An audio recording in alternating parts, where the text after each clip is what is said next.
শিখাই ক'লে বুলি মই তোৰ লগত এনেকুৱা কাম কেনেকৈ কৰিব পাৰোঁ? কি কৰিছিল তাই? তই যেতিয়া অসুস্থ হৈ হুইল চেয়াৰত বহি আছিলি, তোক আৰু অসুস্থ কৰিবলৈ শিখাই তোৰ বেজীটো সলনি কৰি আন এটা বেজী দি দিছিল। মোৰ কাহিনী জানিবলৈ হ'লে মই তন্ময়ৰ লগত বিয়া হোৱাৰ আগৰ সকলোবোৰ কথা আপুনি জানিব লাগিব। ভগৱান আছিল তোৰ লগত।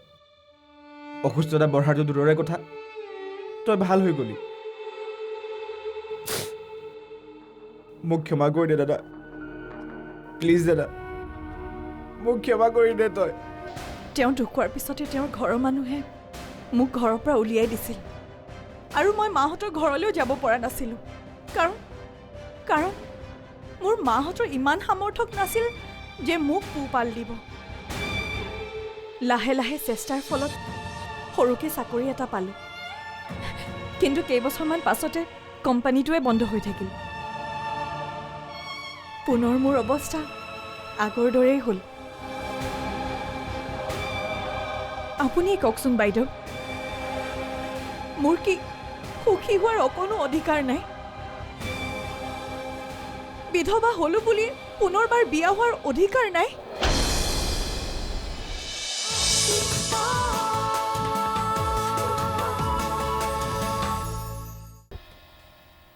জানিছিলোঁ তোৰ মনত মোৰ প্ৰতি এটা ক্ষোভ আছে, কিন্তু কেতিয়াও ভবা নাছিলোঁ যে সেই ক্ষোভ গৈ এদিন হিংসাৰ ৰূপ ল'ব।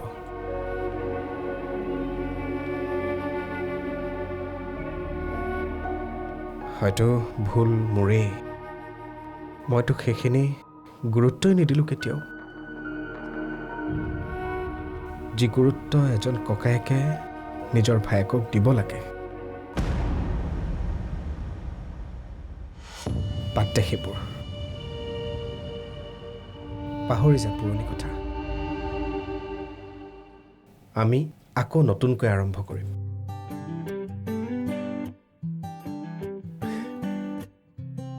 মই তোক কাম শিকাম, যোগ্য বনাম। বিশ্বাস আছেনে মোৰ ওপৰত?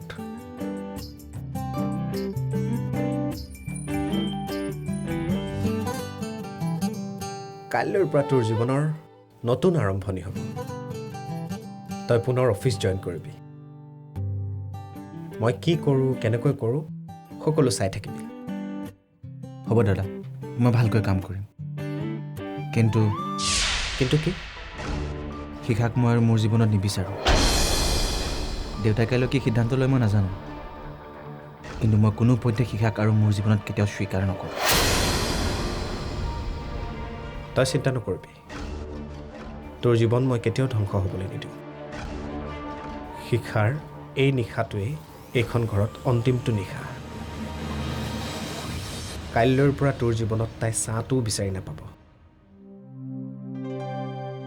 কথা দিলোঁ মই তোক।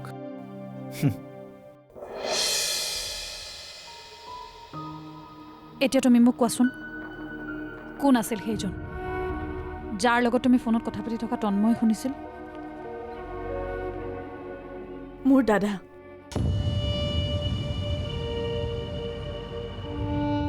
তাৰমানে তুমি তোমাৰ দাদাৰ লগত মিলিয়ে সকলোবোৰ পৰিকল্পনা কৰিছিল? আপোনালোকে মোক ভুল বুজিছে বাইদেউ।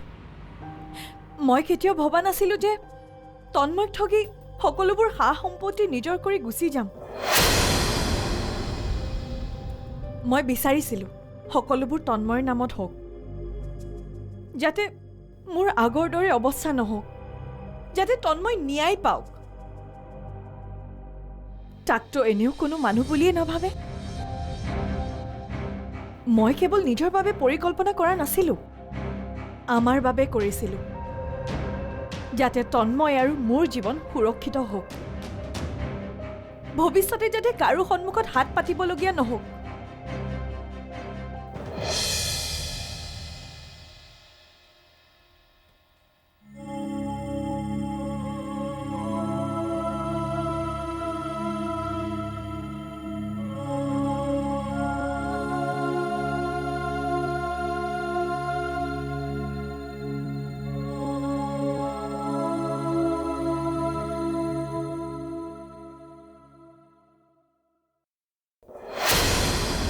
নোচোৱা মোক নাভাবিবা যে মই তোমাক ক্ষমা কৰি দিছোঁ তুমিও মোৰ লগত বিশ্বাসঘাতকতা কৰিছা মই যি কৰিছোঁ তোৰ ভালৰ বাবে কৰিছোঁ তন্ময় মই যদি চেষ্টা নকৰিলোহেঁতেন সেই ঘৰ দুৱাৰ সা সম্পত্তি সকলো শিকাই হাত কৰিলেহেঁতেন মই সৰু ল'ৰা নহয় সকলো বুজি পাওঁ মই ইচ্ছা কৰিলে তুমি মোৰ নামত সকলোবোৰ কৰিব পাৰিলাহেঁতেন কিন্তু নাই তুমি নিজৰ নামতহে কৰিব বিচাৰিছিলা গতিকে মিছা মৰম দেখুৱাই মোৰ ওচৰলৈ নাহিবা তন্ময় আৰু তোমাক বেয়াকৈ কোৱাৰ আগতে মোৰ সন্মুখৰ পৰা আঁতৰি যোৱা মানুহ চিনাত সময় লাগিল কিন্তু অৱশেষত চিনি পালোঁ এজন নাৰী থাকে শিখাৰ দৰে যি কেৱল নিজক চিনি পায় আৰু তুমিও সেই শ্ৰেণীতে পৰা যোৱা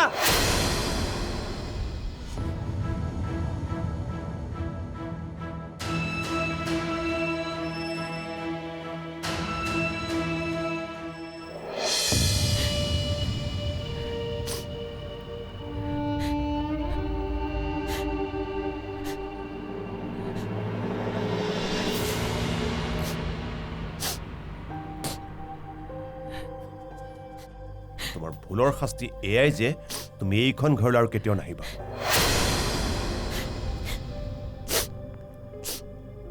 যোৱা কিন্তু মই কলেই যাম দেউতা মোৰ এটা সৰু ল'ৰাও আছে কি হ'ব তাৰ ভৱিষ্যত এয়া তুমি আগতেই ভাবিব লাগিছিল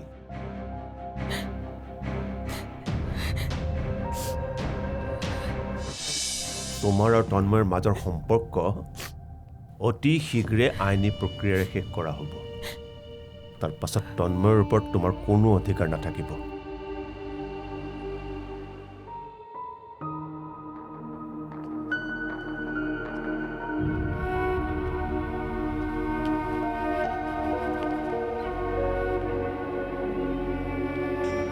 বহুত পৰিকল্পনা কৰি এইখন ঘৰলৈ আহিছিলা নহয় এতিয়া কি হ'ল তুমি মোৰ ল'ৰাটোক বহুত কষ্ট দিলা চাবা তুমিও শান্তিত থাকিব নোৱাৰা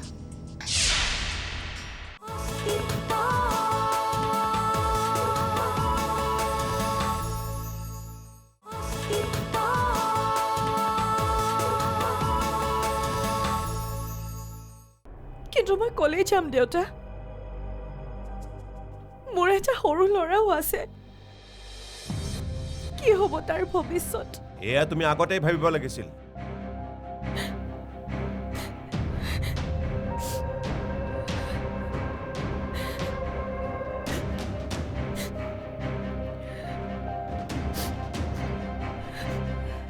তোমাৰ আৰু তন্ময়ৰ মাজৰ সম্পৰ্ক অতি শীঘ্ৰে আইনী প্ৰক্ৰিয়াৰে শেষ কৰা হ'ব তাৰ পাছত তন্ময়ৰ ওপৰত তোমাৰ কোনো অধিকাৰ নাথাকিব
এতিয়া কেনেকুৱা লাগিছে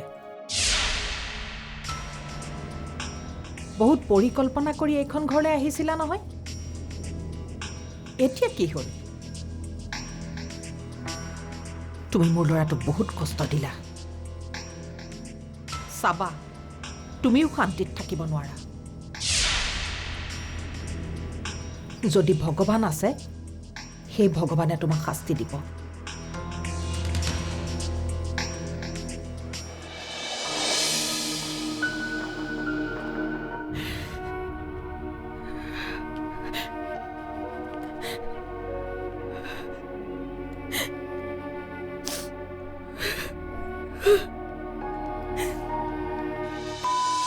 মই এইটো নকওঁ যে তুমি একো ভুল কৰা নাই কিন্তু সকলোবোৰ কথা জনাৰ পিছত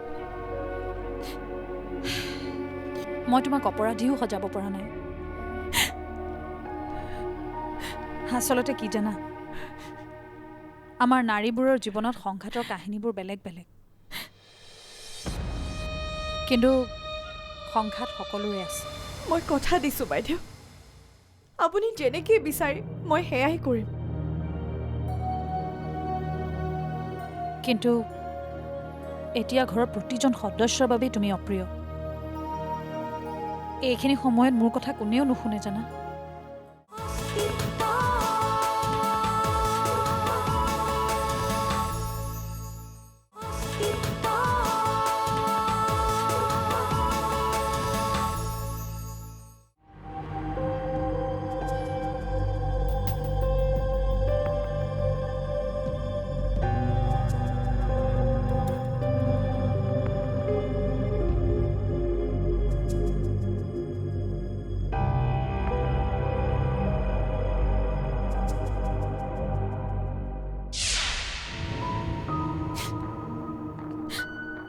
মই এইটো নকওঁ যে তুমি একো ভুল কৰা নাই কিন্তু সকলোবোৰ কথা জনাৰ পিছত মই তোমাক অপৰাধীও সজাব পৰা নাই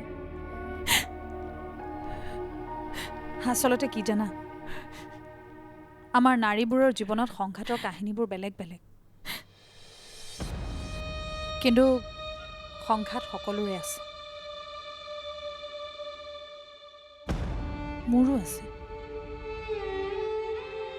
সেইবাবে হয়তো মই তোমাৰ দুখবোৰ উপলব্ধি কৰিব পাৰিছোঁ মোক সহায় কৰক বাইদেউ মোক এইখন ঘৰত থাকিবলৈ দিয়ক মই জানো মই এইখন ঘৰত বহুত নকৰিবলগীয়া কাম কৰিছোঁ তাৰ বাবে আজি মই অনুতপ্ত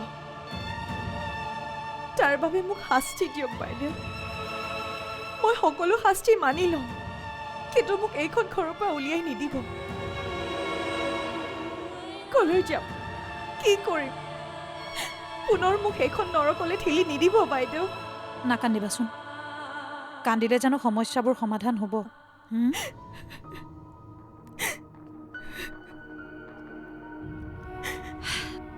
মই তোমাক সহায় কৰিম